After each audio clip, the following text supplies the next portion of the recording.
Welcome, boys. Welcome, the internet. Welcome, Twitch, YouTube, GGEN Nation.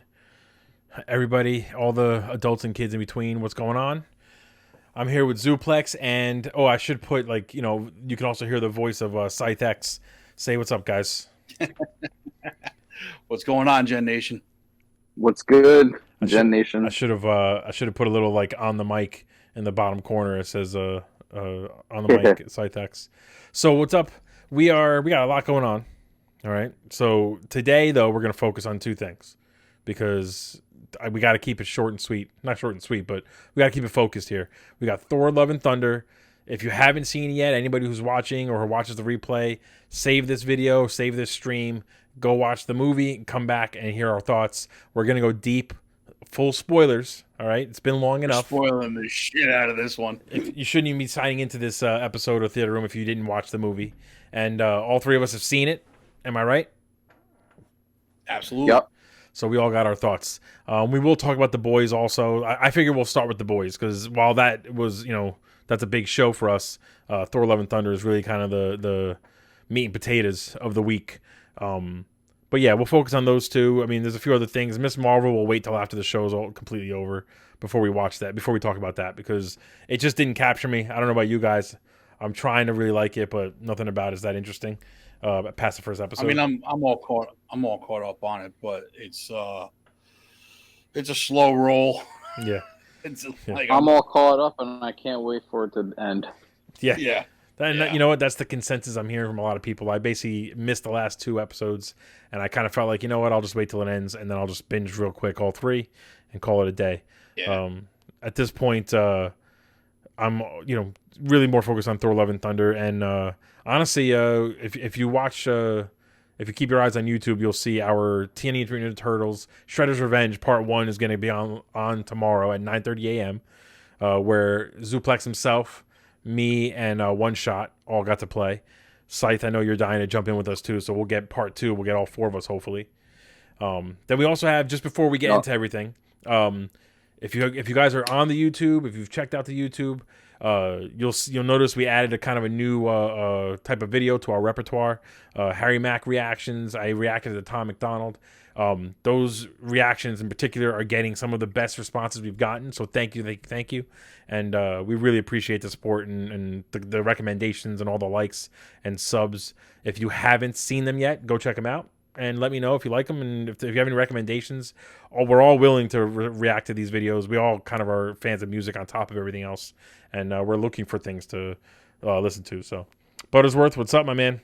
Also, if you are listening to the show for the first time because you found us through Tom McDonald and Harry Mack, welcome to the channel. Welcome to the channel. Mostly, I guess you can call us variety streamers. We do podcasts, games. We're trying to do some watch parties on Amazon Prime. We got a few things coming up in the Facebook group. If you don't know yet, we're currently doing a best mic worker in wrestling. So if you're a wrestling fan, join the Facebook group and jump into those convos. I know Zuplex and the captain. Right now is Becky Lynch. Yep, Becky Lynch versus The Miz. Becky Lynch versus The Miz. And Becky is getting her teeth kicked in. Yeah, it's not even close.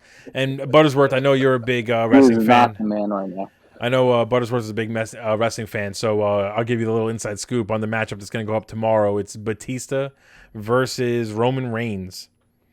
So it's like the worst of the worst. you let us know what you think about that one. And yeah. All right, so a lot going on. Let's start with The Boys. All right, let me pull up their logo so it looks like a professional podcast over here. Did we mention a little tourney? What, the sports tourney? Oh, I was about to. Yeah. Go ahead. You're actually involved in it, so you go ahead. You let the world know. So the captain and I have been jawing back and forth, left and right, because I got to knock his ego down a little bit. So we're gonna do a little 7-sport video game tournament between me and him. We're going to start off with Madden. We're going to be playing NHL. We're going to go to NBA 2K. We're going to go to the show. We're going to go to, I think it was, what else do we have in there? FIFA. And then UFC and Rory McIlroy golf. Wow. So we're really spreading the gambit of all the sports shows, just because we got to figure out who's taking the crown here. I got winner. That's my yeah, I know. That's what I was saying. I want to jump in on this. This is basically going to be the first foray into a head-to-head like sports battle in the virtual world. So, as always, if anyone, again, if you're new to this podcast or to any of our streams, we're kind of known to be a little bit of a train wreck. It kind of adds to the charm, if you will. So I'm sure that'll be a part of these sports battles as well. But I'm looking forward to it. So we're looking to get that going as soon as we can. And I'm excited to see who's really better. I mean, listen, on the Facebook group, we will put a poll up. And we expect everyone to vote for who they think is going to be the better virtual athlete. That's what we're going to call it. You're either team captain or you're team Zuplex, baby. Let's go. We should call it the virtual athlete tournament between you two. Buttersworth asks if there's a betting pool on this, and we'll figure it out. We were talking about possibly doing something. I'll call DraftKings later and set it up. Yeah, there you go. I would actually love to have almost like some sort of giveaway, like a raffle. So we'll put up a poll, let people vote on one of them, and right, if like let's say 10 people voted on you and you win, then all those 10 names get thrown into like a raffle, and we'll do a little giveaway for them. Yeah, we were thinking about making it $10 a head. Everybody jumps in, and the winning team splits the. That's a cool idea. I like that. I like that a lot. The winning. So we're toying with some ideas about to get you guys involved, but we will get you guys involved somewhere. So that information is going to start on Facebook. I'll get it out to Instagram and TikTok and all that stuff too. But I mean, if you haven't yet, we're on all the socials: Instagram, Snapchat, Twitter, Twitch. Did I miss one? Or TikTok? I think I got them all. Facebook, I think I talked about already, and YouTube. So like and subscribe if you want, like kind of the fastest information. Just like and subscribe across the gamut, and we'll get it popping. In Buttersworth, you can let me know what your vote is. I'll add it to the Batista versus Roman Reigns poll tomorrow. Why don't you guys add a little WWE matchup in there? It's not on Game Pass. That would be too perfect. Yeah. But you know what though? But we wanted to do something like that, but it's not on Game Pass. So. I feel like that's almost a separate tournament though. You got your virtual athlete and then your fighting game. Well, now would the WWE games be considered a fighting game or a sports game? I'm not really sure, to be honest with you. I would say a sports game. I would almost, if we ever get the ability to get like a WWE 2K22 or one of those games, I would love to do just a full-blown GGEN battle royale, all 5 of us in a ring, last man standing. Hell yeah. And let's just go at it. We'd have to create a character, right? Oh, of course we create our own characters. Well, like I'm making my own entrance. Hell yeah. Fun fact, there's a side story. I think I told this story before on the podcast a couple weeks back, but I upgraded my PlayStation Premium to like the PS Plus Premium, whatever the one is, just to try out some of the new stuff. Oh, you did that? And WWE 2K22 is on there as a trial, a 2-hour trial. So I thought to myself, all right, I'll give the game a shot. I haven't played a wrestling game in forever. I downloaded it. The first night, I spent an hour and 15 minutes creating my guy, went into the story mode, some sort of rookie thing they have. And in the beginning of it, in the beginning of it, they made you recreate your guy, even though I already did one. And I couldn't bring that guy in. So I said, you know what? I'm not doing this again. I turned it off. The next night, I said, all right, I'm doing it real quick. I'm not taking that long. I'm creating a guy real fast, and I'm moving on so I can play the game. I took enough time to create the guy that the moment the bell rang for the first match, trial ended. So I got it for 2 hours. I didn't even get to play a match. So I couldn't tell you what the gameplay is like. You created 2 wrestlers. Yeah, basically that's all I did. So I'm very good at creating wrestlers apparently now. But anyway, let's talk about The Boys. You guys both watched the finale of The Boys? Yes, sir. So what'd you guys think? Zuplex, since you're on the mic, go for it. I enjoyed it. I mean, like, listen, anything The Boys have been doing, they haven't faltered yet. They've been very good about delivering on really like great finales. This is none different than season 2 and season 1. It left us with a little bit of a cliffhanger for next season. It left us with, a couple of things to move forward with. The action was good. The story was good. I am extremely disappointed with the whole Black Noir thing. I can't say I disagree. What You about know, you? the Black Noir thing is. Listen, with the boys, because the comic really wasn't that. I mean, you got people online that are talking about how great the comic is and this, that, and the other thing. It wasn't that great of a book. I'm gonna be honest with you. It's a good book as far as like shock value is concerned, but story wise, it really wasn't anything too great. The one great thing was the twist at the end that you find out that Black Noir is a clone of Homelander, Right. right? Which we completely didn't get. You know? Yeah, it's like a weird change. But before we get into too much detail, Scythe, what did you think of the finale? I liked it for the most part. I can't put my finger on it, but there was like something I felt disconnected on, and I don't know. I can't. I really. I just like the episode ended, and I was like, oh, okay. But like I thoroughly enjoyed it. So Right. the noir thing, I agree, was it was disappointing because it was just you didn't even get to see the guy fight. He just straight up dies. You know, like it was like so anticlimactic. So do we think Noir is officially dead, or do you think he's just out of commission for a long time? I mean, I would think so, unless they have another Noir clone somewhere. Well, who knows? I agree. I kind of agree with both your things. I never read the comics, so I knew that in the comics the big twist was that Black Noir was the clone, but I didn't really care if that's what they did or not.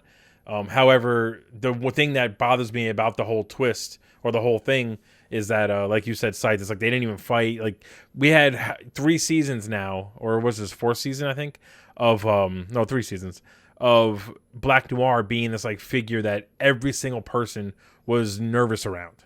He was an intimidating guy. Right. Even Homelander would just look at him weird and didn't want to kind of say the wrong thing. And then this season, I really thought we're finally going to see kind of why people are so scared of him. And all we got was him running the moment he found out Soldier Boy was still alive and getting killed immediately because he didn't tell Homelander who his father was. So like that was... Yeah, and we barely got anything when they... We barely got anything when they like showed him in the flashbacks with Soldier Boy. Like, right, you barely got to see him fight there too. It almost I think nothing. I think to your point, Scythe, I felt the anticlimax also, or the disconnection a little bit for 2 reasons. One, because I would have just said about Black Noir, I felt like it was 3 seasons of build up for nothing, and 2, it didn't feel like a finale to me. It felt just like another episode. I almost feel like the Hero Gasm episode was a much more intense and much more exciting episode than what we got in the finale. And maybe they almost kind of raised the bar too much in Hero Gasm and couldn't match that kind of excitement again for this finale here. That was my take. And like another thing, what's the name? Like the shock factor of like Maeve sacrificing herself, and it was like, oh, she's still alive. Everything's good. She just has no eye. Yeah. It's like, all right, how did she survive that fall with no powers? You know what I mean? Right. Like, what? No, what the hell happened? That screamed to me the whole, the cast is too big and everyone's important kind of nonsense. Like, you know, Walking Dead's gone through it. Stranger Things is going through it. It's like you have to be willing to knock out players when it makes sense. And in this particular case, she should have been gone. I agree with you. How do you survive with no powers? Yeah. What are some other thoughts? I know Zuplex, you're the comic guy. Go ahead, Zuplex. What are some other thoughts from you? I mean, for the most part, like the the wrap up of it all was pretty decent. I think finding out the Butcher's probably going to die. It's something that they got to deal with next. It felt like this was a bigger finale to be like, there's definitely going to be a season 4. We're letting you guys know there's going to be a season 4. We got the head popper chick. She's the governor now, or the whatever. And then you got, like you said, Maeve isn't dead. Soldier Boy's on ice. Homelander is now going to be completely off the rails. They're really leaning into the whole Nazi thing. Yeah. Oh yeah. So that's going to be a big thing. Side note, not to interrupt, but Carl Urban in an interview somewhere, they asked him about, he got into more fight scenes and got beat up a lot more this season. And they asked him if he enjoyed that part of the performance this year, and he let it slip that for the next 2 seasons he's going to be involved in that a lot more. So he accidentally basically announced that there's actually going to be 2 more seasons for sure of The Boys. I think we only have 2 more seasons left of The Boys. I can't see this show continuing without Butcher, and them declaring that Butcher only has 12 months to live or whatever, like it severely like handicaps the show as far as like how much time they can drag this out for. Yeah, no, that's a good point. I mean, how much farther can it go? I mean, I agree and I disagree because like while I agree that like you can't really have this show without Butcher, there's no reason that they can't have a story arc where Huey becomes the new Butcher. He just gets so decimated over and over. He loses Starlight or something along those lines that turns him over into like a new Butcher. That is true. That is true. So yes. Buttersworth, Buttersworth, real quick, he compares Maeve surviving that fall to Chev Chelios from Cranked surviving the fall from the helicopter at the end of the first movie. That's a good comparison, honestly. Maybe they both got the same horse-powered heart that Chev had. When we're bringing up Cranked references that we are in a weird territory. Yeah. But Cranked is a good comparison for The Boys. It's a good movie to have in that universe. So I would love to see Chev Chelios join the fray, if you will. I agree with you, Zuplex. I mean, even if Carl Urban is no longer around as Butcher, I mean, they've kind of set up Huey kind of becoming the new Butcher. You could even have if you do it right, you can have MM kind of cross that line and switch to the new Butcher. I mean, you can really kind of keep the story going. I don't think you need Butcher for that. But I also feel like I'm always I don't know worried. if you saw they announced that they're making a show called Varsity. Did you see that? No, Varsity I didn't see. No, I didn't see that either. Oh, did we lose Scythe? We lose Scythe? Trainwreck. I gotta have like a little graphic that I can hit a button and have it go across the screen and say trainwreck coming, or just like a choo choo sound, All right. Well, if he comes back, let's. We'll give him the chance. Real quick, I mean, because you brought up Stranger Things. Did you watch the finale? I did, and I'm gonna be perfectly honest. Talk about that real quick? Yeah, let's throw that in there. Actually, let's squeeze it in because I'm gonna be perfectly honest. I did not want this season of Stranger Things. I kind of felt like the first 3 seasons were good. I hated, and I'm gonna say like with a passion, hated that Hopper wasn't dead at the end of season 3. I kind of felt like it was a good way to send off his character. It was emotional, the whole 9, and the fact that they quickly announced he was alive. It's one of those things where a lot of movies and shows do this, where they fake someone's death, and they don't even let you feel that they're really dead. They just immediately tell you it's not true, and I'm just like, well, what's the point of that? And I didn't want this season. I kind of said to myself, I don't even know if I'm going to watch it. Then, it was released. I said, all right, let me just give one episode a shot, see if I like it. Very quickly, I had my foot in my mouth, and I was like, all right, fine. I fucking love this whole thing. And I thought this was a phenomenal season. In my opinion, maybe the best season of the entire show. It was so, so, so good. What'd you think? I loved it. I mean, there has never been a more metal image ever on any screen of Eddie Munson on top of a trailer playing Master of Puppets in the Upside Down, fighting Vecna and bats. It is the most insane thing. I was like, this is unbelievably metal. The moment he started with the riff, I sat up. So now, fun fact: I was on vacation when the show came out, and it was the last day of vacation. We're back in the room. My daughter was exhausted, but my wife and I were also exhausted. So like physically exhausted. My wife fell asleep at around like 9:30. My daughter was already passed out. So I said, you know what? I'm gonna start Stranger Things. I'm watching it on my phone.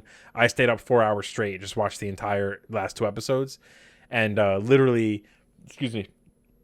When he started that riff, I got up at the edge of the bed and was just fucking like headbanging to it, like so amped. It was such a good setup, a good scene. It was just awesome, dude. Yeah. It was awesome. The finale was excellent. Just Dustin sitting there being like T-minus 30, and he's just going. I mean, it's so good, man.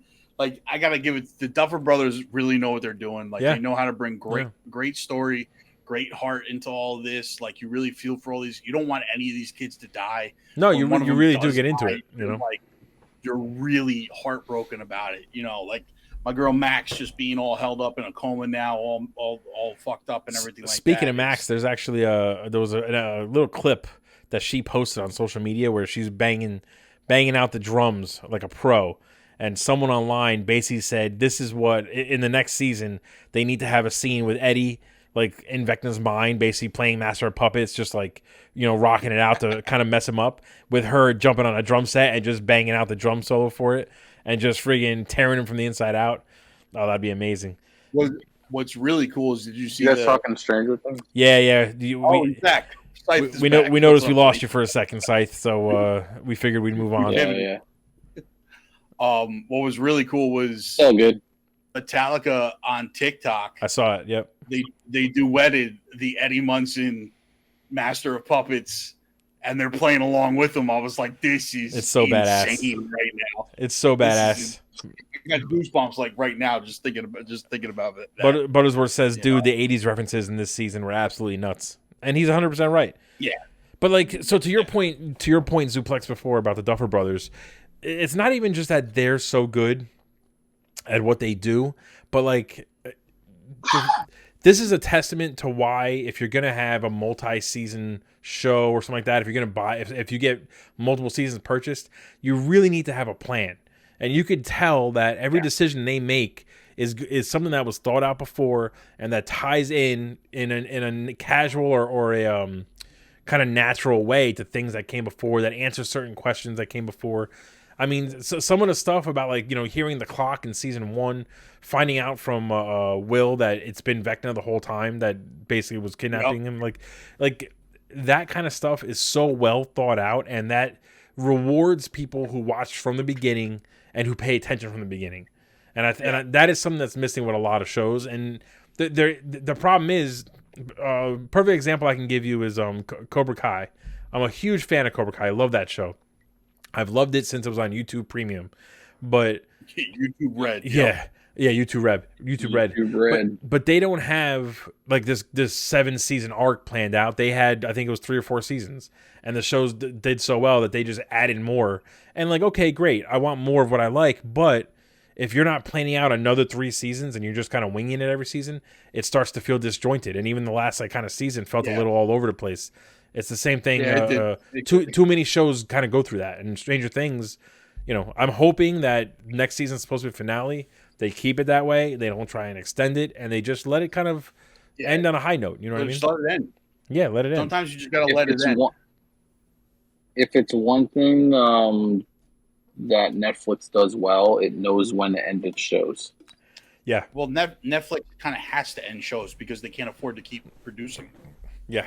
You know, that's the dirty secret about Netflix, is that they can't do 10-season long shows because it would cost them too much money, and they're not bringing in any new subscribers for those type of things. Right. So the Netflix model really is of 3 to 5 season long show is basically, for a show with a budget like Stranger Things, is basically their wheelhouse and where they can budget into, like, all right, this will bring in X amount of subscribers, blah, blah, blah, blah. So I think that strategy works for overall storytelling too. Yeah, that's definitely true. Buttersworth says Hopper with the Conan sword. Is it Conan or Conan? Let me ask you that question. How do you pronounce it? Conan or Conan? I mean, I've always been a Conan guy. All right, so we'll go with Conan. Hopper with the Conan sword blew his fucking mind, and he's the only one that Murray grew on you. No, you know, I like the actor that played Murray, and I love Murray. You know, he again, the Duffer Brothers know what they're doing, and they wrote a character that's comic relief, but not in an annoying way. He doesn't, I don't think, overstay. You know what I mean? Like, they kind of, they give him the jokes and stuff like that, but they, you know, bring him in when they have to. So I love it. I think the whole show was great. I do think, having said before about Hopper how I hated that he didn't die at the end of last season, I do think I don't know what they're gonna do in the next season, whatever plan they have for him.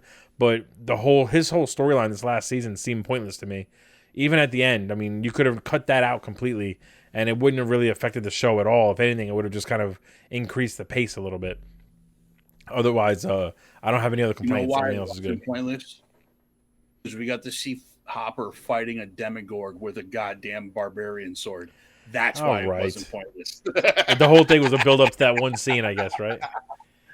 Listen, I'm all right with it if I get that scene. Like, this show is built for moments like that. You know what I'm saying? Like, I will say, like, I hate to be a negative Nancy, but I will say the one thing that's weird to me though is that you have so many guys with these automatic weapons. None of them you could barely get any shots off on the Demigorgon. It was so fast. He gets a Conan sword that he clearly doesn't know how to use because he's a cop, not a fucking swordsmith. And he cuts an arm off, no problem. Cuts the head off, no problem. Like, you know, how is? And I mean, he couldn't even outrun the thing. So I don't know. Yeah, but you got to remember something. Hopper's the only one that's seen one of these things in action before. The Russian guy's never seen him in action before. That's true. They don't know how this thing's going to react. You know, he's a little bit more seasoned. He's a little bit more, you know, he's got the ability to kind of see how these guys are. I will say, I got to turn the boys logo off on the screen. I will say, I've been reading a lot of theories about things that could happen in season 5 based off of Dungeons and Dragons lore. One of my favorites, which you've probably read before, is that Eddie, because he was essentially killed by the bats and left in the Upside Down, that he's actually going to become a vampire and start the next season off as Vecna's like kind of right-hand man. But, you know, there'll still be good in him, and he'll kind of turn and fight, you know, like Vecna with everybody once I guess Dustin maybe, you know, brings him back to the light. And some of the hints towards that are the fact that the character, I think is it Sass in the D&D? I can't remember exactly. Something like that. Uses a sword, or I'm sorry, he uses a shield with spikes on it, and he uses a long sword that's almost like a stick with a blade at the end, which is basically what he used. That could just be, you know, a reference in this season, or it could be a hint towards what's coming. It could be either a reference or a hint. I mean, I like to lead more towards hint with the Duffer Brothers, you know? Yeah. Well, so again, we'll see what happens. They've kind of proven to us now over 4 seasons that they're very deliberate in the things they show us. They're dropping breadcrumbs constantly with the idea of paying it off down the road. And, I mean, I'm excited. I'm basically all in now for the next season. And hopefully we don't have to wait too long for that season. But at the same time, we had to wait like 3 years for season 4. So who knows what's going to happen with the next season. Yeah. Buttersworth, let me know if you have any theories about what's going to happen next year or next season on Stranger Things. In the meantime, I want to talk about Thor: Love and Thunder. But I'm going to go over MCU real quick. Yeah, that's what I wanted to start with. Go ahead, Scythe. What do you guys say? Did you guys talk about the varsity thing that I mentioned before? Well, no, we got to give you a shot at that. No, I never heard of it. So, So okay, so what I heard was they're creating a show called Varsity. It's going to come out before season 4. It's going to follow college kids, I guess, superpowered or whatever the case may be, and what happens in that show is going to lead us into season 4 of The Boys. Is it an animated show like that Diabolical the Boys thing? I don't believe so. That's interesting. I don't believe so. I gotta I think look it's that going up. to be live action. If it is animated, I didn't see that, but as far as I know, it's live action. So I thought that was interesting. Yeah, we'll kind of like build up the story for season 4. I'd be curious to definitely see that. That's an interesting concept. So college kids that have superpowers coming up in the world of The Boys, you know, that'd be nice. I will say, not to jump back fully to The Boys, but the one scene that did not work for me at all, and I kind of feel like, just judging by online, I'm in the same boat as a lot of people, was Starlight's big power up when Huey like raised the lights in the room, and you know she took like 30 seconds to float, and her eyes glowed, and then she just pushed him down a little bit. I was like, what the fuck? Like that was she's a glorified Jubilee. That's what it seems like. Her whole power seems pointless, you know. But I mean, they keep almost like showing that she's like more powerful than people think, but like all she's ever done is just push people. So I'm like, you know. But anyway. Yeah. So yes, let's jump into Thor: Love and Thunder. And I figured the way we could start this is ranking the movies for Phase 4 of the MCU. So for anyone who doesn't know, according to the last official announcement about phases from Feige himself, which Scythe, you remember when that happened? I can't even remember. It was D23, I think, right, at some point. I think so. No, it was Comic-Con 2019. Comic-Con 2019. This is why we keep Scythe around, even if we can't see his pretty face. Feige basically announced that Phase 4 was going to end with Thor: Love and Thunder. So we haven't heard anything since. I know they're going to do some big announcement this year at Comic-Con. Until they change it, we are now officially over with Phase 4. So we've gotten, if we're talking all of Phase 4. To cut you off there. Yeah, go ahead. To cut you off there, from what I was seeing, and I mentioned this in episode 10, if you guys haven't listened in Multiversal podcast, in Phase 4, that's only part 1, apparently. Oh, so we're only halfway what we through. might get at Comic-Con this year is going to be Phase 4 Part 2, which is going to be like, Wakanda and Captain America 4 and blah, blah, blah, that was already announced. So this kind of makes sense to me. I was thinking about this before we go into the ranking of, I guess we'll call it Phase 4 Part 1 now. It seems like, a lot of people are complaining online, if you do any reading, that there is no direction with Phase 4, that we don't know what's happening with the MCU overall. But I was thinking about this the other day. I was just kind of like, almost like just in my own head, just kind of going deep into the Marvel world as we tend to do. And I feel like there is a direction that we're just not seeing for Phase 4. And I feel like the direction for Phase 4 and Part 1 and 2, I guess, is all about the fallout from the Infinity Saga. So we're not building right now towards some major event, some major Thanos, something like that. We're really just giving each of the characters time to deal with the shit they just went through. That's traumatic as hell. And we're watching the characters we love just kind of figure out how to move forward. Every single movie, every single show has basically been about that, while also introducing some new players, which kind of goes hand in hand with then Phase 5 will be the actual beginning of a saga where they're, all building towards one major thing and all that kind of stuff. What do you guys think about that? I think personally that the Phase thing is stupid at this point. Like the fact, I don't know why Marvel is like so intent on like pigeonholing themselves to be like, this is Phase 4, this is going to be Phase 4 Part 2, this is going to be Phase 5, and then like Phase 6 we might get something here, Phase 7 will be this, Phase 27 in the year 2046. Like, enough with it. Like it worked. It worked when you had, so when we have the Infinity Saga and you have the Avengers movies being the cap off to each phase, it makes sense, right? So now we've been in Phase 4 for what, I mean, and granted this has something to do with COVID, but we've been in Phase 4 for 4 years now, and we have no direction whatsoever about where anything's heading. You don't know what any team is, so why is this even still a phase? Just be honest with us and be like, listen, we're building multiple different storylines, and this is where we're heading. Stop with the phase shit. Stop with this, like, we're going to leave the San Diego Comic-Con, big announcement, Phase 4 Part 2. Shut up. I don't care about it anymore. If that's the big announcement at Comic-Con, I'm going to be like, this is the most absurd thing ever. Like, all you're doing is re-announcing things that you've already announced for 10 years now. Wow. They announced with some surprises, I'm sure. They announced Wakanda Forever before Phase 3. There's a lot of anger in you right now. I'm just so sick and tired. I like the phases personally. Bro. I don't hate. It made sense with the Infinity Saga. The thing it doesn't make sense anymore. The thing is, I don't hate the phases. Scythe, I'm kind of with you. I like the phases. However, I like the phases when, to your point, Zuplex, when it's like kind of clear what we're going for. If they're clear direct. Like we knew when Phase 1 was happening, right? And they basically didn't even call it Phase 1. They basically said they're building towards Avengers, and then right around when the first Avengers came out, they said consider this Phase 1 in a multi-part saga. And then from there, it was like, well, Phase 2 is going to be these movies, Phase 3 is going to be these movies, whatever. That's fine.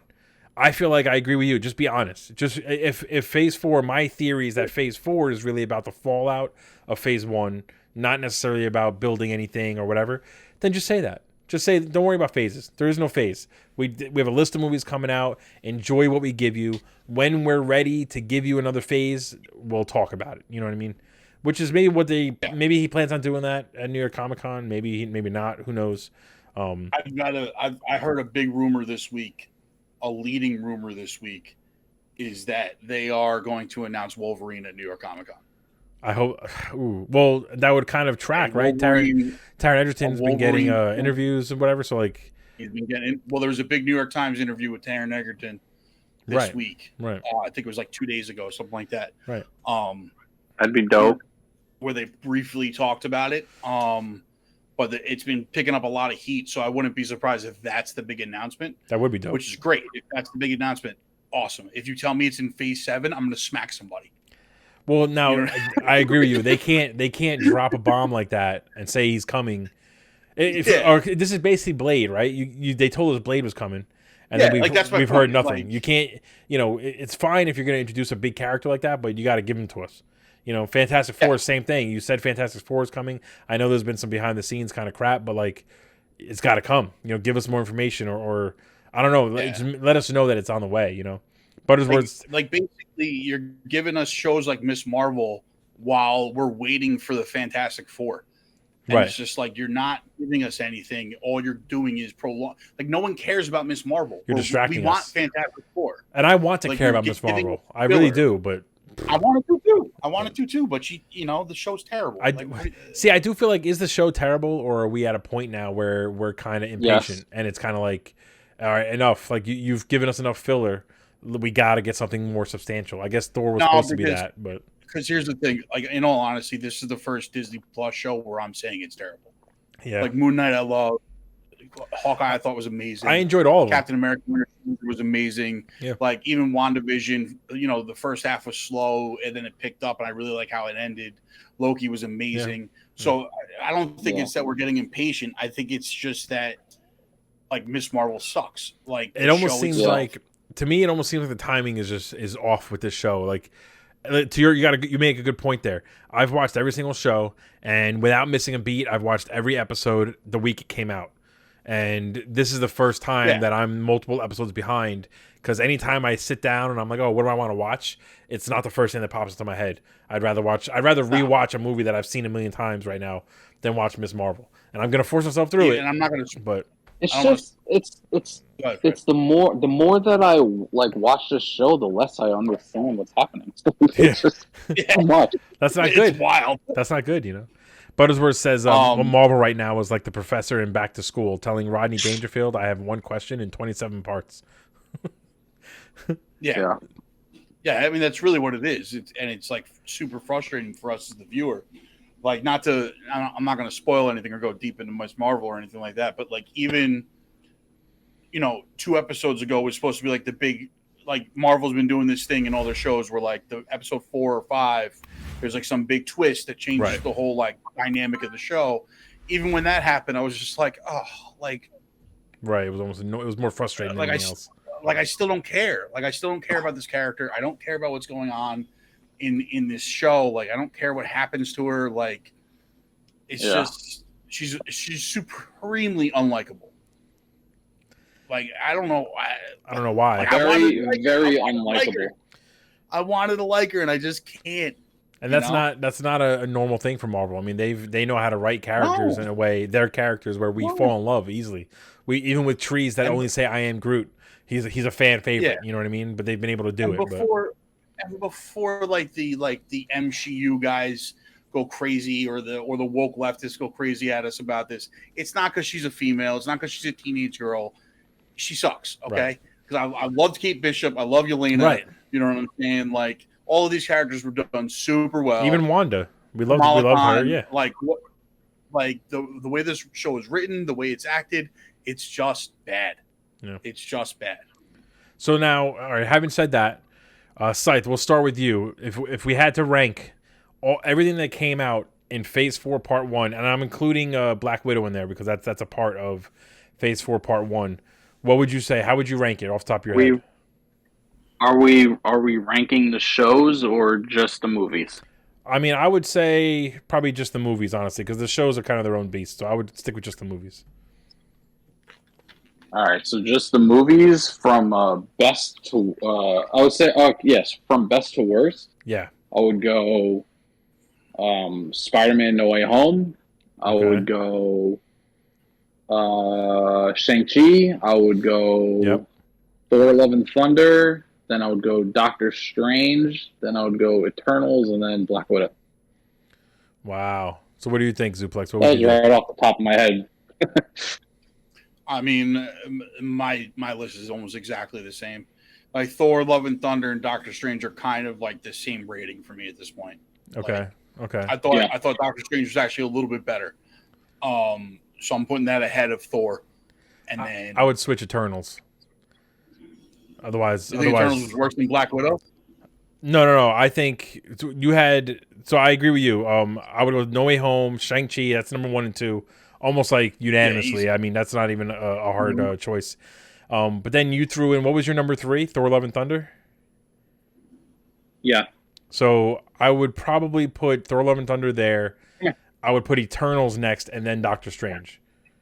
Because Doctor Strange really was boring for me.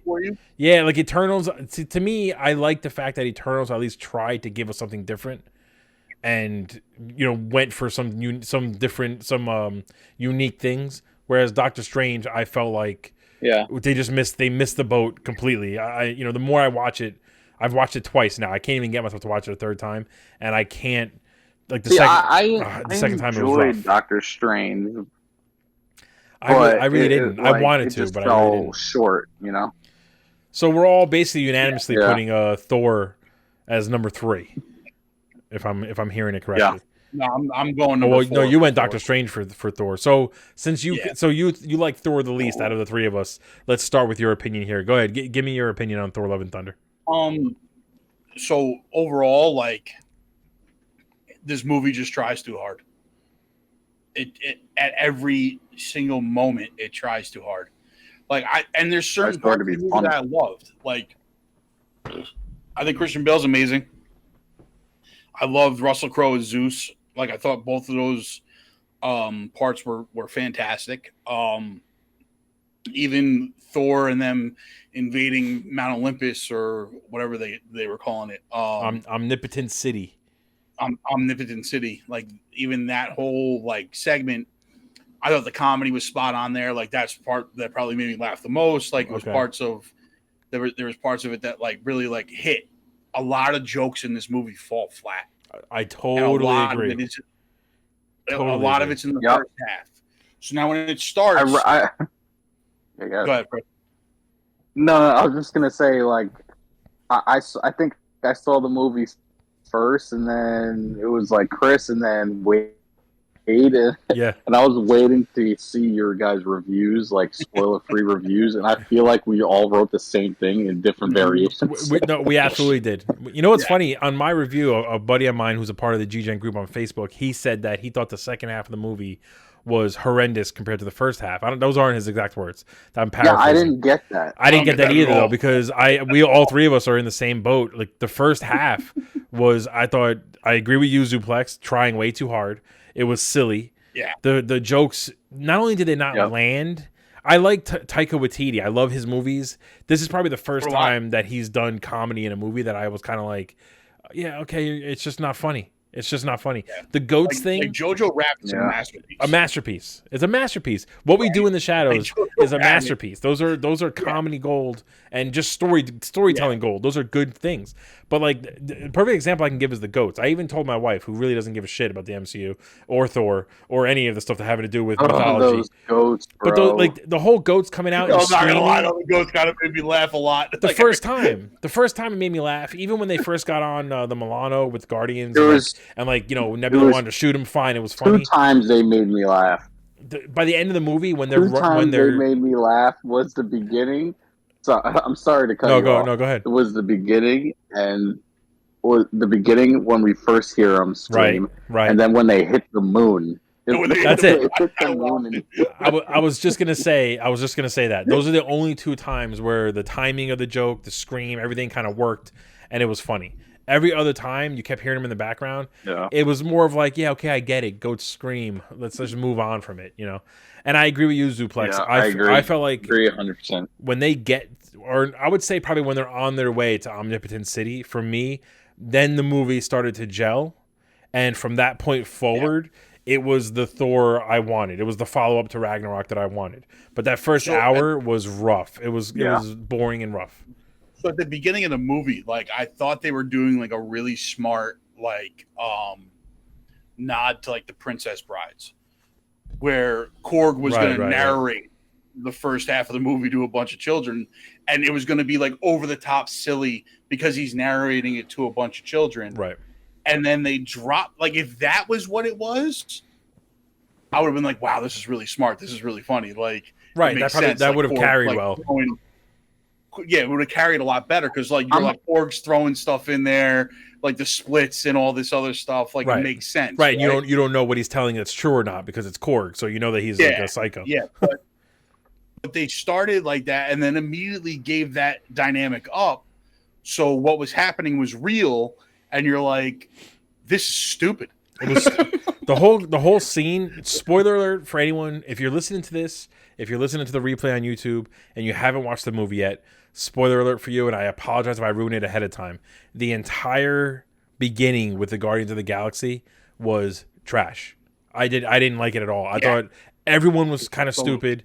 Everyone was silly. None of it really like felt like it was done with any thought almost. And that's not something you say about the MCU too often. And that's not like I really was not I was not happy at all with it. I was excited to see Thor with the Guardians. I would have preferred, instead of some big action scene like that, if we just got 10-15 minutes of them on the ship talking and like a montage of them all hanging out and becoming friendly, and that's it. You didn't even need the action scene. I would have been okay with it. Yeah. But once the action scene starts, it just becomes stupid. It's like it clearly was it was on contract somewhere that they needed to show all these Guardians members, so they just kind of came up with random shots of them and said, here, just kind of trickle this in there, and then we're just going to get him out of there as fast as possible. And then it was kind of just silly. I did like... No, a lot of it didn't... I will say I did like Christian Bale. Christian Bale as Gore, the God Butcher, completely won me over. I mean, and not that... It was also a waste. It was a waste, right. Like, again, he was so good, which we all kind of expected him to be good, you know what I mean? But he was so good that it just kind of reestablished what we have been saying on this show for the last few weeks now, that you need more than one movie for that character, for that story. And the fact that it all happened in one movie and he's gone, it's just another example of Marvel killing off a great villain and not being able to use him again in the future, you know?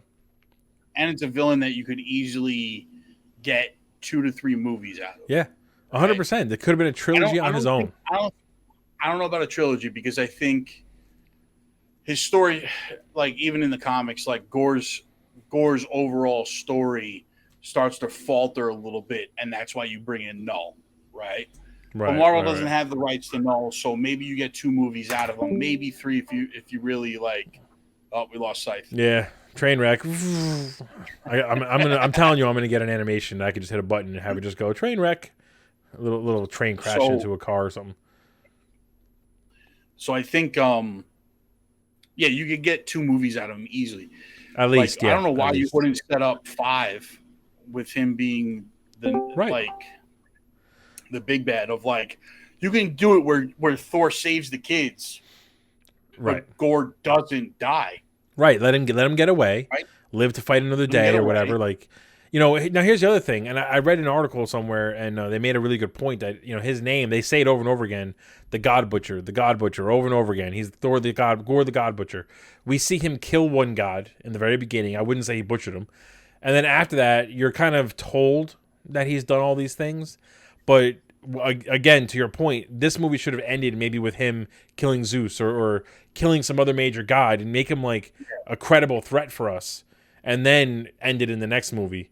And he should have had a two-parter. Yeah. You know what I mean? That would have made more sense. I mean, you see him kill the first god. You see him kill the giant squirrel ice god. I mean, you don't see him kill him. You just see that he's dead. Yeah. And Sif tells us that he killed him. Right. Right. So and then you hear all these other reports. I think that was trying to keep the legend of them more scary than the actual version of them, which I think is smart. But I thought it was smart how they dealt with the all black Necro Sword instead of it being symbiotes, being shadow monsters. You know, I think that really helped to make it, you know, a little bit more accurate to what gore would be without having to like delve into Sonyverse type of shit. I love the way they use his shadow powers, man. Him just in and out. Oh man, that was so cool. They did a great job with him. They really did a good job with his character and the fight scenes. You know, I will say, I still hate how he looks, but see, I don't hate it. I didn't hate it. I thought it was all right. I mean, it's not comic book accurate, but man, I thought it looked good. He made it work though. I mean, Christian Bale in particular really made the character work. You know? This is listen. I'll only knock Christian Bale when he's playing Batman. Every other time, I love the guy. The other point you made too, which I was actually surprised how much I liked this, was Russell Crowe as Zeus. His weird like Greek accent, like his kind of like just attitude. He really kind of killed it in that role, and I'm glad they didn't kill him off because I want to see more of him. But he stole the movie in his scenes. Like, trash. Oh yeah. He was annoyingly funny. Annoyingly funny. I mean, it's really the right way to put it. He was annoyingly funny. Wait, did I say that on Facebook? Someone said that on Facebook. He was one step away from being like discotheque, discotheque. You know what I mean? Like, just being like. But it was such a different other Euro track. I love it. It was such a different portrayal of what you would think of Zeus as, and it just worked. Yeah. It really worked well as this like letdown. Hold on, I'm looking at my Facebook post. I want to see. One of us said that about Zeus. I'm not sure who said it, but it's accurate. It really is accurate. Yeah. I do think that the lightning bolt weapon was a little silly. I don't know the way it came off. I mean, it was powerful, but I thought it was a little silly. It looked goofy. I didn't like the way. I didn't like the way Thor was able to talk into it like it was Mjolnir. That didn't make sense to me. So he should have no effect of decent. What's funny though, it's funny you say that because I remember when it was happening, when that moment. So again, spoilers for anybody who I gotta just stop saying it. I'll just put it on the screen somewhere. At the end of the movie, Thor basically has to fight Gore by himself, and he's trying to save the children and all that stuff. And he basically realizes that he's way overwhelmed in numbers if he doesn't get help. So he basically bestows a portion of his power onto this group of children for a limited time only so that they can fight with him. And as it's happening, I thought to myself, this might be the dumbest ending to a Marvel movie ever. But then the moment like the music kicked in and the kids' eyes start glowing and they just start tearing apart the shadow monsters, I was like, I take it back. This is fucking fantastic. I just love everything about it. But I agree with you. It's a little, I don't know if it's something. Talking about the little kid? Yeah, the whole fight at the end with the kids, like, I don't know if it was established. Yeah. I guess they established that he could bestow his powers that way, at the same way he did it with Mjolnir for Jane. But I don't know. It's kind of a random power up that he got that I feel like Marvel's just going to forget about in future movies. It's not that. It's established from Odin. Like Odin bestows the powers of Thor upon Thor, and now that Odin's gone, Thor's the king, so he can do it now.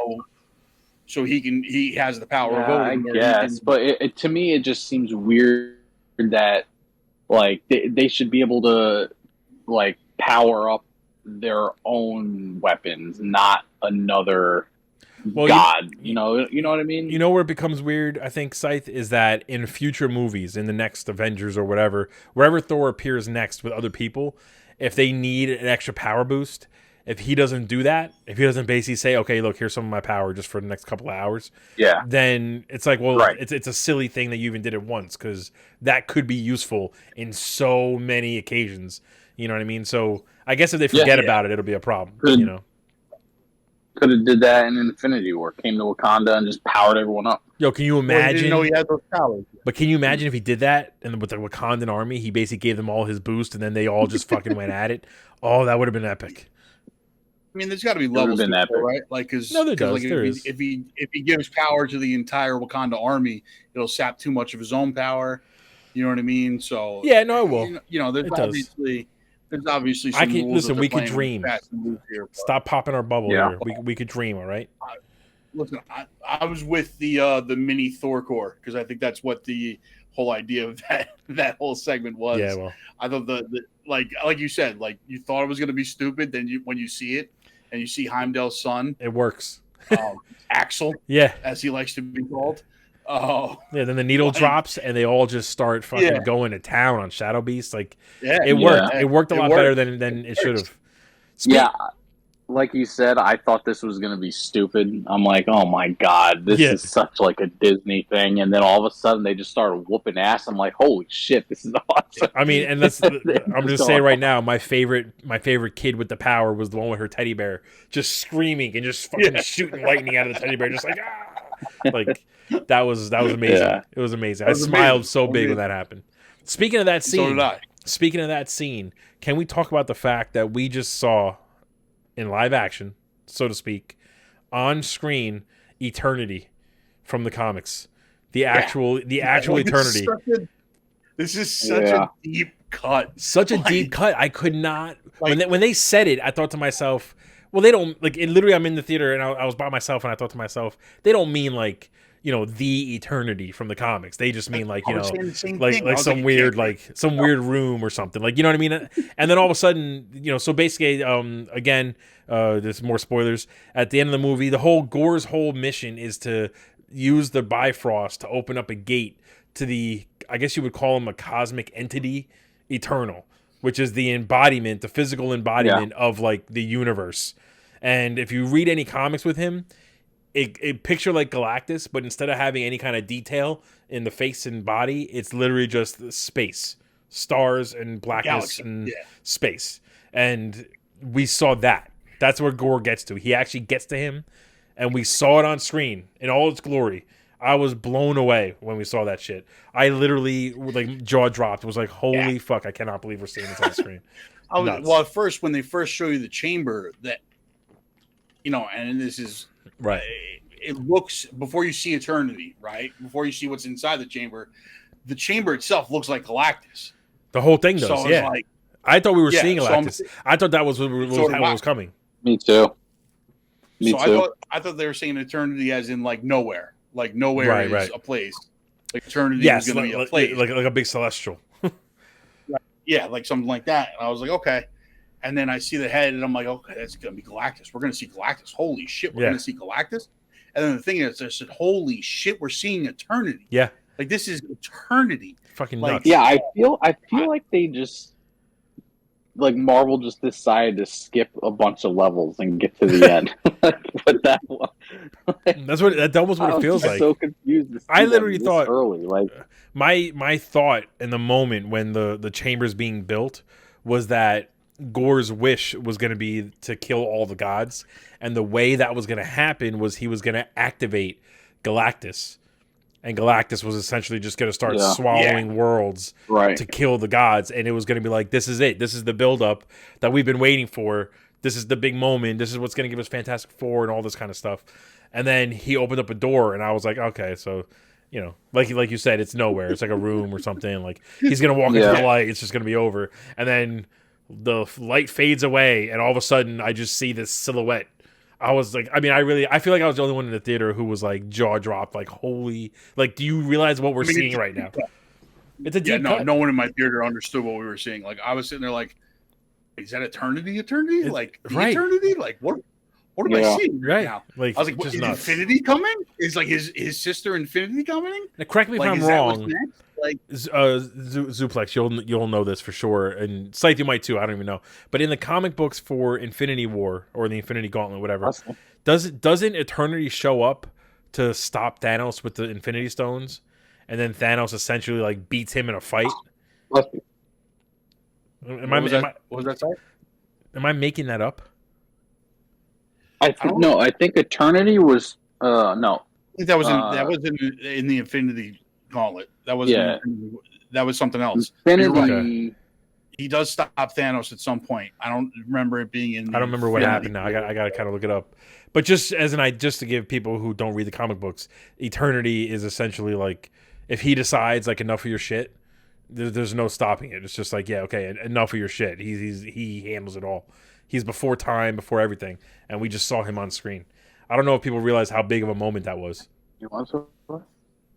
I mean, they don't, because it's such a deep cut, and like, let's be honest, like, we're talking about the cosmic marvel of the early 80s to mid 90s, which was all over the place. I mean, we're clearly with things like that. So in the What If show, we had the one scene where the Watcher and Ultron are kind of flying through universes and dimensions and shit.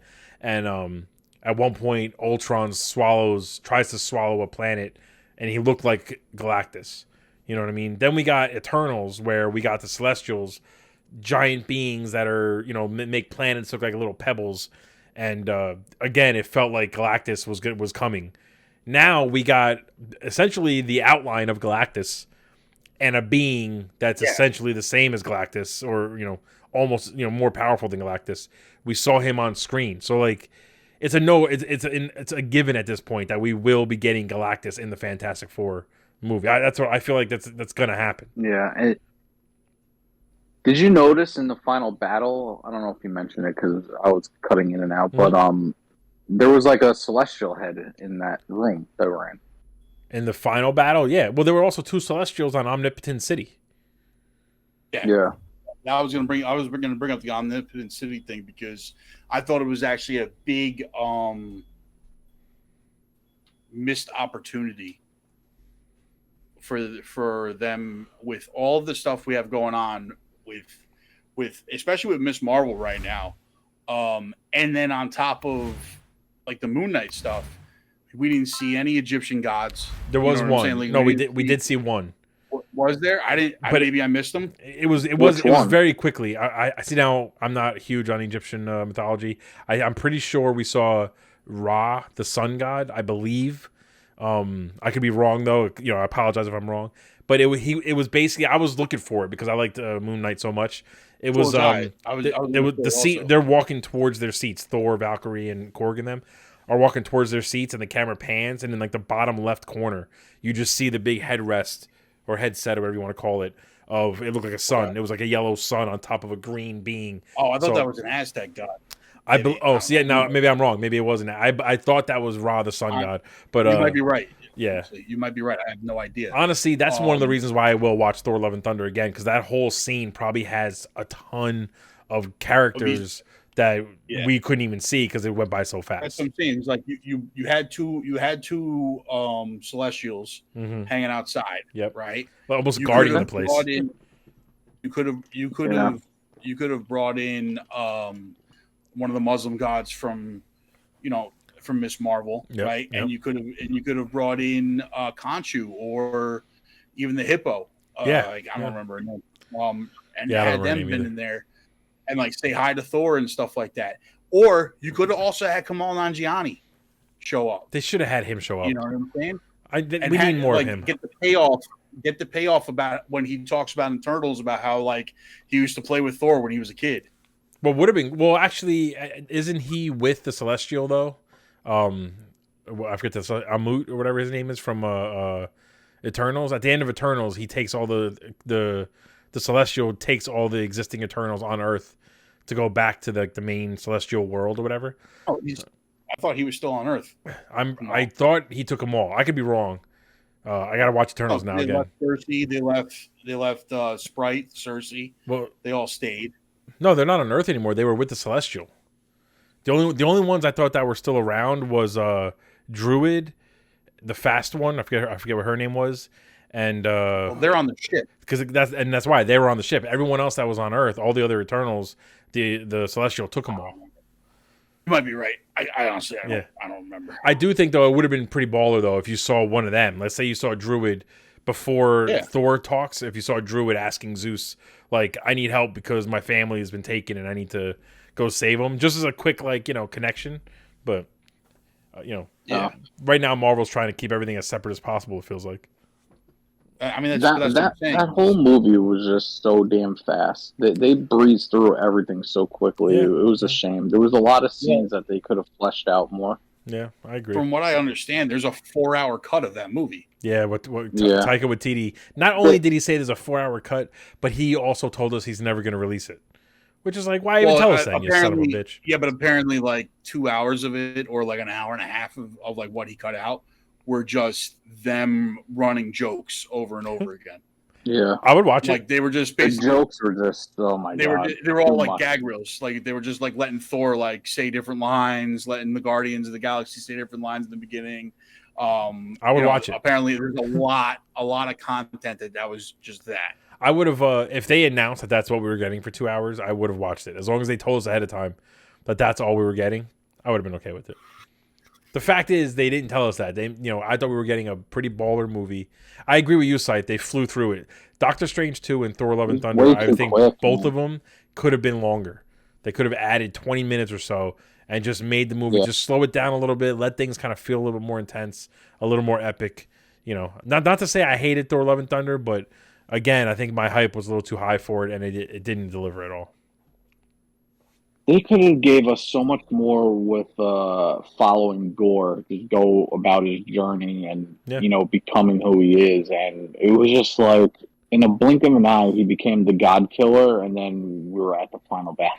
Yeah, like, I mean that's kind of how it happens in the comics, too, though, because the all black Necro Sword immediately starts to like corrupt you. So there isn't really a slow build to that. But he goes I know, but they could have shown us. I know you guys mentioned it, but they could have showed us like more of him killing gods. More gods, yeah. I think the problem, and this is my same issue with the Darkhold from Doctor Strange 2. I get that the sword and the Darkhold corrupt the person who's using it, but it literally goes, in both cases, it goes from like, it'll corrupt somebody, like, so you can't use it too often, to the people who use it are immediately 100% on the bad side. And I feel like you could have slowed it down a little bit. Like, to your point, Scythe, at the end of the movie, Thor gives Gore one quick speech, and suddenly he doesn't want to kill all the gods anymore. And I'm like, but this whole movie, according to what we saw, for however long it's been, you've just been focused on this one thing. It took one tiny speech. I guess you're right. At that point it was destroyed, so it was no longer influencing him, so he could see reason. All right, I concede you win that battle. That makes sense, actually. So that makes sense. No, but I agree with you. Like, I don't want another Batman on our hands. I concede. I agree with you, though, that with like the Darkhold and the Necro Sword, the only thing with the Necro Sword is that I will say, like, the Darkhold is supposed to take much longer to corrupt, right? The Necro Sword is supposed to start corrupting you immediately. It's the first symbiote. Yeah, they did do a better job of showing the sword, like, talking to him, and almost like just immediately having a drastic effect. So, it doesn't come so far out of left field. The Darkhold really bothers me. I didn't feel like Wanda should have been that evil. No, that I agree quickly, with you on the Darkhold. But like, Wanda went from like, I need to save my children to I need to kill all of the other Wandas. Yeah. Like just drastic. Like, she apologized for taking over minds in Westview, and then a week later she's like, but I'm still going to take over the mind of this woman and just kidnap her so I can watch her children. Take over the minds of all the Wandas in every universe. Yeah. And if you stand in my way, I'm just going to murder you. I don't care that I've fought battles with you. WandaVision ends with her kids screaming out for they need help, and Doctor Strange begins with her being like, "Let me kill all the other Wandas." Let me murder all the existing moms. She's like, none of this makes any sense. She's like, I'm a mother and I miss my kids, so I'm just going to kill every other mother version of me, so I can be the only mother left. There's no version of the multiverse where those kids don't have a mom. Like, this is the problem though when you introduce a multiverse. Like, you have to be able to answer these questions. And why couldn't she just find one multiverse? One universe where the kids were by themselves, so she could have just been like, "Oh, hey, I'm here, guys." Yeah, let's stay cosmic and get away from the multiverse stuff. I'm okay with that. It's a little less goofy when you're dealing with eternity. There's a lot less to explain when you're just dealing with cosmos. They did it like so sloppily. I have a feeling. I still have a feeling. He said that he just wishes he feels like they did it so sloppily, which I don't disagree with. But I will say, Scythe, that I think there's a reason for it. I'm still holding out faith that Feige has a plan, and at some point we're gonna get like that one movie or moment or show or whatever where it very clearly defines what we're seeing, defines how it works, and kind of gives us the path forward. You know what I mean? I'm hoping, but it's got to come soon. You that Feige has a plan. I don't agree that it's a good one at this point.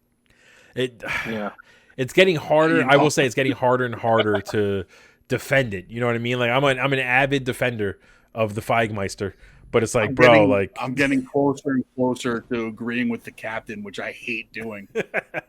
And he hates anyone who agrees with him too. So, Yeah.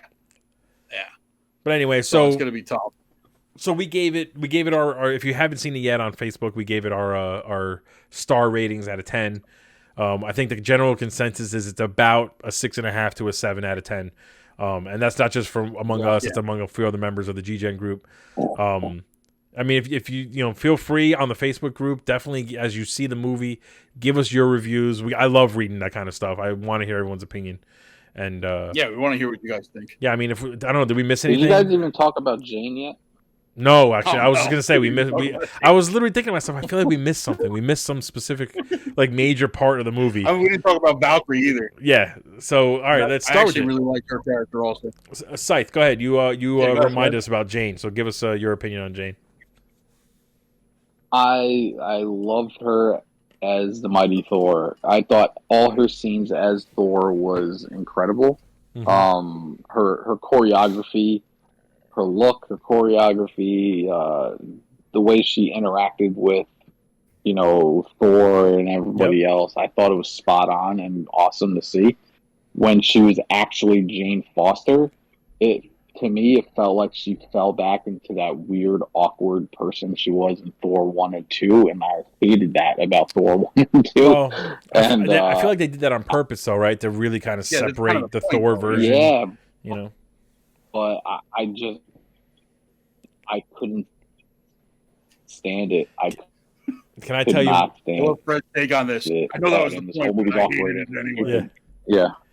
Can I tell you my one gripe? I really didn't have any problems with Jane. I thought that Natalie Portman was excellent as Thor, as Mighty Thor and all that stuff. But my one problem is that they removed the fact that she was worthy of holding Mjolnir, and instead made it that Thor gave her Mjolnir accidentally. That bothered me so much. Yeah. I feel like you know what else I hated? What? They gave us a Moon Knight blackout scene basically. We just see the rocks rumbling in the globe in the dome. Oh. And then we don't see her transforming or anything. But that was to make the reveal for when she meets Thor. Yeah. Yeah, I know, but I watched behind the scenes thing. There was a whole shot of her lifting up into the air and just getting all the Thor powers and getting the hammer come back together and going into her hand. There was this whole big scene on it that they just completely cut out of it. So that's an example, in my opinion, of the trailers almost showing too much sometimes. And in the trailer, we got the shot of her catching the hammer and doing her little Thor stance. And if they left that out of the trailer, then the moment that you're talking about where they cut away and you don't really see what happens with the hammer kind of hits better, because we're waiting to see that reveal of her as Mighty Thor. Yeah. So I kind of agree with you. It was kind of pointless to cut away like that, because you're not surprising us with anything. We saw it already in the trailer. Every single trailer we saw. Right. And not even showed it to us. Yeah, not even just the trailer. Every image that they released before the movie came out was Jane Foster as Thor. So it's if you kept that under wraps, then we would have been excited for that moment, that big reveal. So I kind of agree. I guess I can agree with you. I just felt like the whole thing about Thor basically enchanting the hammer to give her the power if she needs it. It kind of just takes away from the fact that she was supposed to be worthy the whole time. She was supposed to have earned the hammer and earned that power. So it kind of annoyed me that Thor made that little wish, and the hammer kind of hurt him and was like, "Okay, I got you, bro." And the fact that they made what's the name, Stormbreaker, jealous of the hammer. Oh my god, that irritated me. I was so friggin' annoyed with that whole thing. To your point, Chris, though, I agree with you, but the issue is that she becomes worthy because Thor is no longer worthy. Thor loses the hammer. But are you saying that based off of the comic book, or are you saying that based off of the movies? Yeah, that based off of the comic book, like Right. where that comes into play, like Right. that she becomes worthy because Thor no longer believes he is worthy because Nick Fury whispers to him that Gore was right. Right. So that's the line that makes Thor like start rethinking his entire existence, which no longer makes him worthy, makes him go on the walkabout to go become Rune King Thor and possess the power of Odin and all this other stuff.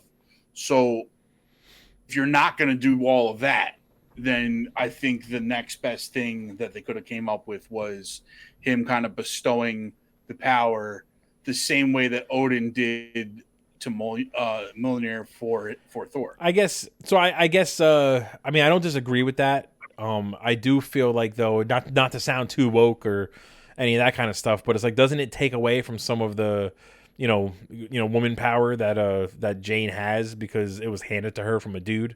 I don't know. That's maybe I'm overthinking it. You know what I mean? Which I'm sure I'm overthinking it, to be honest.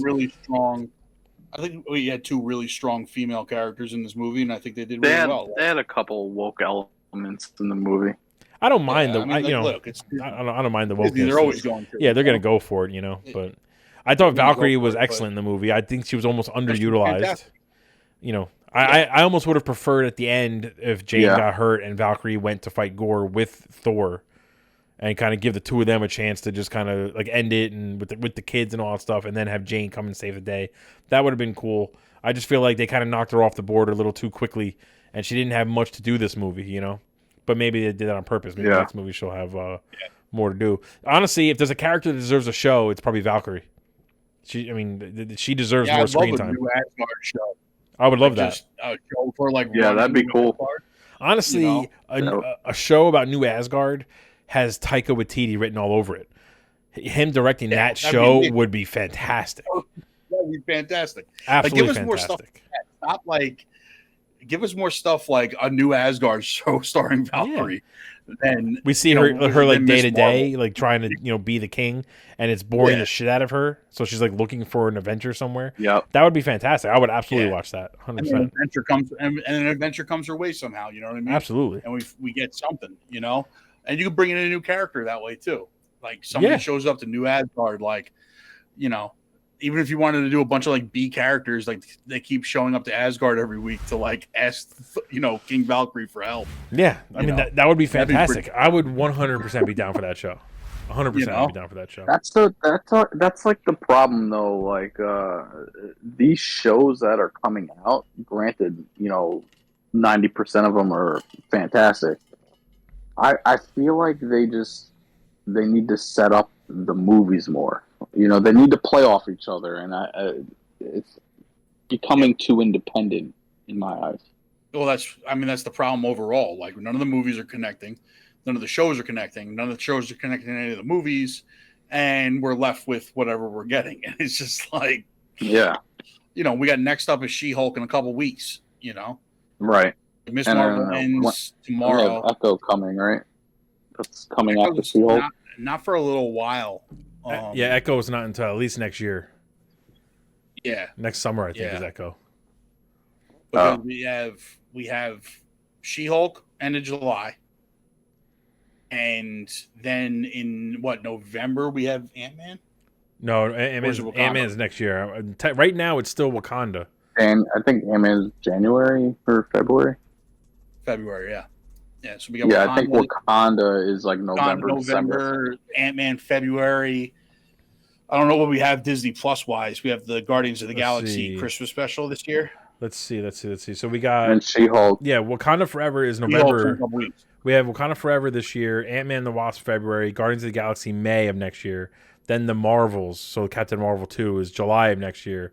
Fantastic Four is at some point next year, but there's no official date yet, and that's probably gonna get pushed back. Then there are 2 slots for untitled Marvel movies, November of next year and then February of 2024. One of them's got to be Fantastic Four. That's what I would think, yeah. And then for Disney Plus, we have She-Hulk in August. We have What If Season 2 is supposed to come out. It's still slated to come out this year at some point, but we don't have a date for that. Guardians of the Galaxy Holiday Special is December this year. Secret Invasion is supposed to be I think that's December this Oh, year. Secret Invasion. That's right. Last I remember, that's a show as well. that was supposed to be December. But if the Guardians of the Galaxy Holiday Special is December, that's not a show though. That's just like a 1-episode thing, like a movie almost. Secret Invasion could still be December. Then we got Agatha, House of Harkness at some point. Armor Wars. I forget about that one. Yeah, Echo, Ironheart, and then there's the Wakanda Agatha was series. a cool character. Agatha was, I think, but doesn't it almost feel like it's a little too long for her to be between her show and what happens with Wanda? Too late. Like the TV shows can't be taking that long to follow up. Like a year at the most, But that goes to the point of the shows and the movies just not connecting and flowing together. Right, like it's possible like the that shows should be throwing up layups to the movies. Like, here you go. Like, take it. Right, like set up like the movie's the punchline. Set up movies the punch. Like Yeah. like Agents of S.H.I.E.L.D. Like how that was for the first few seasons. Yeah. I mean, that's exactly how that was the first couple of Exactly. seasons. And they kind of are all over the place now. It almost seems like, and dare I say it, don't hate me, Feige, Master Feige, but you may have bit off a little more than you could chew with connecting the Disney Plus versus to the MCU. I think he's trying to please too many people, bro. I agree. Yeah. I agree. I think mean, he's also trying to work on his Star Wars shit, so maybe he's distracted. Hopefully he proves us wrong. You know what I mean? But I kind of agree with that for sure. I think he's just trying to prove, trying to like do. I just don't understand where this, like, how he was able to put together the Infinity Saga so well, and like how this like new age of Marvel is not translating well at all. Is like, like I don't understand. Yeah. I 100% believe he has a plan, as we all do, and it'll all come together at some point. But right now, it's just such a mess. Yeah. It's tough. I mean, we got to see what She-Hulk brings us and see what the Comic-Con panel brings us, because I mean, he did say by the end of the summer we would all have an idea of where the roadmap is leading, and I'm assuming that was a big nod to the Comic-Con panel. Yeah, agreed. Because Comic-Con's pretty much the same weekend that She-Hulk debuts, if I'm not mistaken. Yeah, Comic-Con's in like a week and a half, 2 weeks. It's end of July, usually. Like the 21st, 22nd, I think they're. Comic-Con. I'm excited for that, to be perfectly honest. I'm excited for that panel. Yeah, I think I'm going to try to watch that July 21st through the 24th. Yeah, I think they're scheduled for the 22nd at like 9 o'clock at night or something like that. 8 o'clock at night. More than likely. Which a lot of times they stream it live, and then they'll like cut away when there's a trailer, but they'll stream the whole thing live.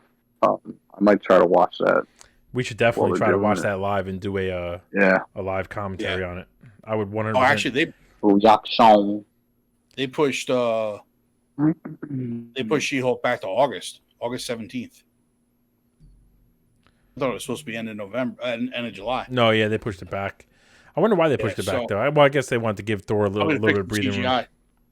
Well, probably pushed it back because it was too close to Miss Marvel and to fix the CGI. Yeah, I mean, Miss Marvel is like, I got to see what the finale brings us. I know you guys aren't all caught. Well, Chris isn't caught up at all, but I'll catch up.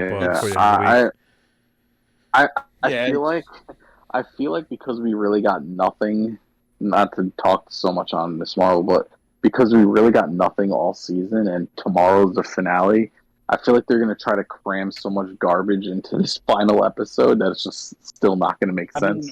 I think that the biggest mistake that we've been making, and I've seen us make this mistake a lot with a lot of the movies that came out, and a lot of, and I kind of did it with Thor myself, is that we're thinking that these movies and shows are going to be bigger and give us more answers than they really are.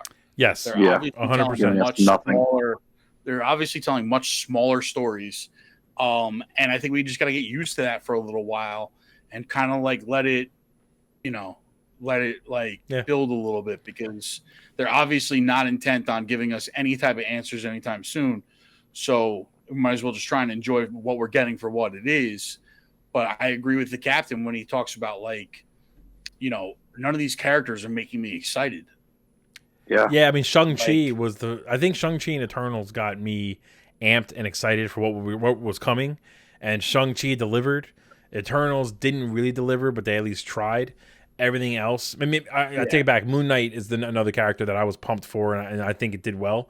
But like, they really, the majority of the characters, the majority of what we're getting is not getting me amped like it was, or like it was like I thought it was going to. For sure, that's a good point. But we're never gonna get that Avengers Assemble moment again. You know what I'm saying? Yeah, I don't think so. I've been saying that for a while. You know, I don't know if they could build it up like that. You know what I mean? Like that was just a once in a lifetime thing. Characters. I think honestly, it's gonna go down in history as like one of the last amazing moments in cinema, and I don't know when we're gonna get that again. You know, for a long time. I think we'll get there. Only, and I say this only because when we finally do get there, we're going to have the full X-Men involved as well. And I think that's, like, you may say, like, you're not going to feel, like, as excited, but when you see everybody line up and then the X-Men come in and everybody comes, like, yeah, I feel like that'll still give you that feeling. It might. I don't disagree. It might, and I hope it does. But, I mean, I guess we'll see what happens, right? But, I mean, it doesn't happen without the X-Men. Like, that's the thing. Agreed. But imagine, just imagine for a second, the if you X-Men are the will. linchpin now.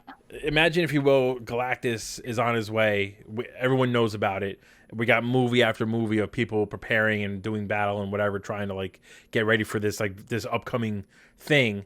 Galactus is in our solar system, and you could see him from Earth. And like, in order to fight this thing, the X-Men show up. Fantastic Four are there. Avengers are there. Fucking Midnight Suns are there. I can't even think of any other group, but like, you know, Thor lands on Earth, like all kinds of, you know, all the Asgardians, like, you know, it's gonna be an epic moment. But will it be Endgame epic? That I don't know. That's the thing is, like, you know what I mean? It'll be epic as far as size is concerned, but do you have that one character that stands up and goes Avengers Assemble? No, I don't think you do. And you know, just as looking at it from a different perspective, 10 years ago, 15 years ago, whatever it is, we never would have thought that we would see Endgame happen. Not one person in their minds thought that we would get that kind of Avengers moment. And now we're sitting here talking about War. Right. And now we're sitting here talking about the possibility of seeing Galactus and Fantastic Four and X-Men on the same screen because it's feasible. Like, we know it'll happen at some point. So just for that alone, we'll never feel that same feeling. I mean, the giddiness when all the Avengers assembled the first time, and then again at Endgame, like the first time you see those portals open and they start coming through, like the greatest cinematic moment ever. The tears coming down my eyes as Falcon says, "On your left." I mean, like, I was a mess. It was nuts. It was nuts. It was legitimately like a sporting event in the movie theater. 100%. That's how like crazy that 100%. 100% hour of the movie was. And we're never going to get that again unless, you know, Avatar shows up, unless Terminator shows up. Like, we get all these different properties just appearing like, no, we're here to help you guys out. You know? It wasn't about the size of it all. It was, like you said, when Falcon says on your left, like, we had been with these characters. We cared about these characters for so long. It didn't have to, like, you think we cared that, like, the Wakanda army was there? No one gave a shit that the Wakanda army was there. No one cared. No one cared that all the fucking Asgardians were there. No one gave a shit about them. Like, let's be honest about it. Once you saw Captain America standing there, the portals open, you see Black Panther, you see Spider-Man, you see, you know, Iron Man and Thor have already been on the battlefield with them. You know, because there's even that other scene earlier where the three of them, the ones that pretty much started the whole thing, are standing there and they're like, well, we got to go do this. It's a trap. And Thor's like, I don't really care much if it's a trap. Let's go. You know, like that whole thing, you know, it's because we cared about these characters, and these characters meant something to us to a point where, like, when Falcon says in the comms on your left, you're like, Sam's alive. Yeah. Let's go. Yeah. It's going down. Like, that's what triggers you. You know what I'm saying? Yeah. And then, like, when Cap says Avengers Assemble, and they all just start rushing forward, like, and because they friggin' teased it in like every Avengers movie. Yeah, exactly. Well, but that's what I'm saying. Yeah. You know, will we have a character who comes out of this new age of Marvel or even a trio of characters, your Thor, Iron Man, Captain America, that makes us feel even remotely close to that again. I don't think so. Well, I can see Sam Wilson as Captain America, leading the charge, but I can also see Shang-Chi becoming that heart that we fall in love with, that we want, to survive essentially, and we just don't know that he's going to make it out. But other than those two, have to have them bridge probably. You have to have them interact with each other. You know what I'm saying? Well, they will. Like the whole reason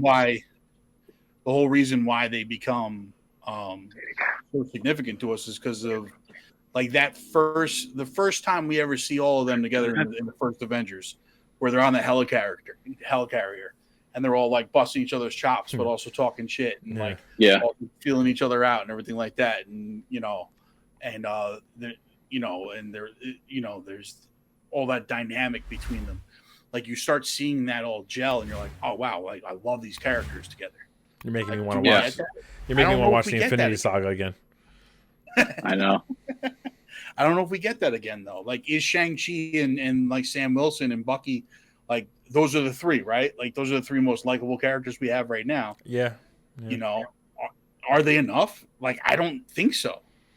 No, but we've said it before. We're not going to even approach that kind of moment for a long time still. I think they're going to be smart enough to like really give it a lot of breath and just wait a while before they even try to top that. So, but you have to start. You have to start at some point bringing these characters together. Yeah, you got to start building it up. Yeah, like I said, you need to have that moment where like Tony and Steve are having the argument on the helicarrier about Nick Fury being a liar. Yeah, you can't just drop them all into a battle and then be like, "Oh, you guys are all buddies, and go get them." Yeah. You have to start building this somewhere. They'll do that eventually. I feel like we just got to be patient. I think they will. It doesn't seem like they really have. I don't think they're. Yeah, it doesn't seem like we're getting that unless it's in like someone else's movie. They incorporate other characters slowly. I think maybe that's the announcement Feige's going to make at New York Comic Con. That's what he's going to say. Avengers, a new Avengers movie. Not necessarily Avengers, but like that we're going to start seeing crossovers with these characters. Team up. Yeah. I mean, the promo for Ms. Marvel tomorrow it's the episode that changes everything in the MCU. So maybe Carol Danvers shows up. You see my face right now? Who freaking knows? Yeah. I know. Look, I don't believe it either. I'm just telling you the promo. Let me zoom in real quick. Let me just zoom in. All right, we're gonna on that nonsense. We're gonna end the episode.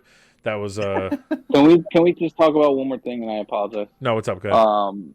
Because I want to hear about what Zuplex thinks of this. The final cutscene, end credit scene, when Jane goes to Valhalla and sees Heimdall. It was awesome to see Idris Elba back. Yes, that was probably the biggest surprise of the whole movie. He notoriously hated that character. Second of all, is this truly the last time we see Jane? Or no, I don't think so. From what she'll come back as like Valkyrie or something is what I was seeing when I was like researching stuff. She comes back as a new Valkyrie. At some point. Oh, by the way, speaking of the cutscenes, we didn't talk about Hercules. Oh well. Oh yeah. Roy Kent himself is going to be Hercules, and I'm here for it just because it's Roy Kent. Even if it's horrendous in the comic books, it's Roy Kent. I'm down. I'm watching it. Bro, I can't wait for this Hercules. The thought of Thor and Hercules fighting is going to be nuts. Well, what's cool is in the comics, it starts off where Hercules is out to get Thor for similar reasons. Basically, Zeus sends him out to go fight Thor, but then they end up basically teaming up and like kind of gaining a respect for each other. That is what I'm excited about. I can't wait to see that. So the storyline of the next Thor, you got Hercules is going to be coming at him. By the end of the movie, they're just going to join forces and beat the fuck out of whoever is trying to start some shit with them. Yeah, whatever cosmic entity they decide to like throw their way, But I think that Hercules is someone that they've been teasing for a long time. It's someone that like that they should have been brought in at this point. I think it was an amazing end credit scene to have. Oh yeah, finding out that Zeus is still alive and we get more Russell Crowe being Eurotrash. I'm completely down with. Yep. But yeah, Absolutely. Roy Kent is Hercules. We should probably find out this guy's real name. It's Call no him wait. Roy Kent. Hold on. I'm gonna look it up. It's the guy who plays Roy Kent. I mean, if anyone's seen that show, then or Ted Lasso, then you know who we're Ted talking Lasso? about. But I'll get you his real name. Is it safe to say Thor had the best end credit scenes of all the movies? Brett Goldstein. I think. Brett Goldstein. I think Shang-Chi probably had the best credits, in my opinion.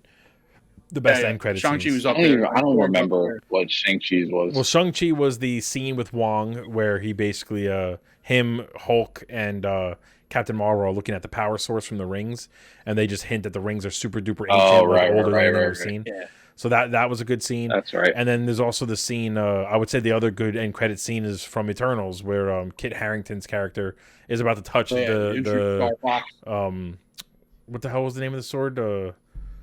I wasn't even thinking about that. I want to call it the Necro Sword, the Ebony Blade. That's what it is. And you hear Blade's voice for the first time. Like, to me, like, those are the two scenes, end credit scenes, that got me amped the most for what's to come. Even bringing in Star Fox and Pip the Troll's big. You know what I mean? That's huge too. Yeah, I forgot about that end credit scene. At least they're giving us characters in these end credits. You know, like Doctor Strange. I mean, Doctor Strange gave us Clea, but those two. You're right though. Really those scenes were Clea.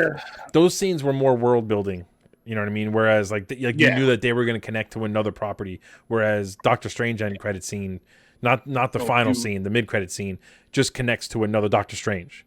You know what I mean? Whereas Shang-Chi can connect to any other character. It brought Hulk in, Captain Marvel. It expanded that thread almost. You know what I mean? So so far we've had Pip the Troll, Star Fox, Blade, Dane Whitman find the Ebony Blade, right? Hercules and Clea, all brought in for post-credit scenes, which that's a lot. That's a lot of characters. That's a lot, but it also has none of it's going to pay off for 5 years. Right, and it's kind of like I don't want them to. I'm not saying I need them to rush and release this stuff, but we do need to kind of move forward a little bit with some stuff. But all right, boys. Instead of giving end credit scenes that gave to the next movie. Like we're given end credit scenes that are leading to 5 movies down the line, and I think that's part of the problem also. Right. Yeah. Almost maybe Marvel's a little too comfortable, a little too trusting in our patience, and once the numbers start dipping down, they'll start to rein it in a little bit more. But all right, enough. It's been over an hour and a half. I try to keep it an hour and a half. We'll believe me, anyone who's listening, if you're listening on YouTube, we're going to be talking about this probably for the next few weeks as more and more people watch Thor. As we get a chance to watch it again at some point, we'll be going more and more into it. Thank you guys for taking an hour and a half. Scythe, I know you're having some internet issues, but thanks for jumping in. And everyone who listened, Buttersworth, it's always a pleasure having you. Benny2755 also jumped in. Thank you for jumping in. And let us know what you guys think of everything we talked about. Tell us if you want us to talk about anything specific in future episodes. And like I said, thank you to everybody who is new to the podcast that came from the Harry Mack or the Tom McDonald videos. Keep an eye out for more reactions to Harry Mack and Tom McDonald, plus more other artists that that have been thrown our way now since we released those videos. And if you haven't yet, join us on all the social medias, like and subscribe on Twitch, Twitter, Facebook, Instagram, Snapchat. I feel like I'm missing some TikTok. We're growing everywhere. We have a lot of things coming up, so keep an eye out for everything. And thank you guys. We'll see you guys next week. Next Tuesday at 8:30, we'll be back here with the Theater Room episode 49. Gen Nation. Later.